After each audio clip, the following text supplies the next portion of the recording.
Paldies, Igor, par jauko vadīšanu. Paldies visiem. Tātad mēs konferences darbu esam beiguši. Es domāju, esam labi pastrādājuši.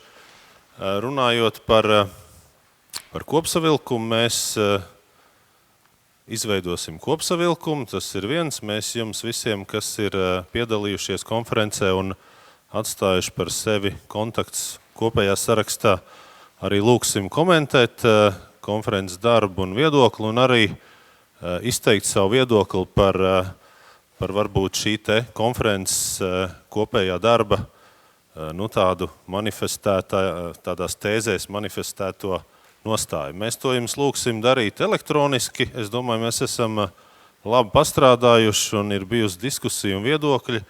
Viss ir piefiksēts, šīs te vērīgās acis un ieraksti ir izdarīti, un arī šī te konferences materiāli būs pieejama arī video un audio versijās mūsu mājaslapā gan pēc kāda brīža. Tā kā es saku visiem paldies, mēs esam labi pastrādājuši, un mums ir vēl kāds brīdis izmantot šīs telpas saviesīgai sarunai. Jautājumi, kas netika uzdoti tiešajā ēterā, var tikt uzdoti ārpus kadra, un mēs vēlreiz varam pārunāt idejas. Tā kā paldies visiem par darbu, es ceru, ka bija liederīgi un lietosim padomus kolēģiem, plānotājiem un citiem dot labus padomus, lai mēs pieņemtu gudrus lēmumus un varbūt kā es pierakstīju vismaz galvenās tēzes savā darbā, tātad vērtību laikmetīga rekonstrukcija un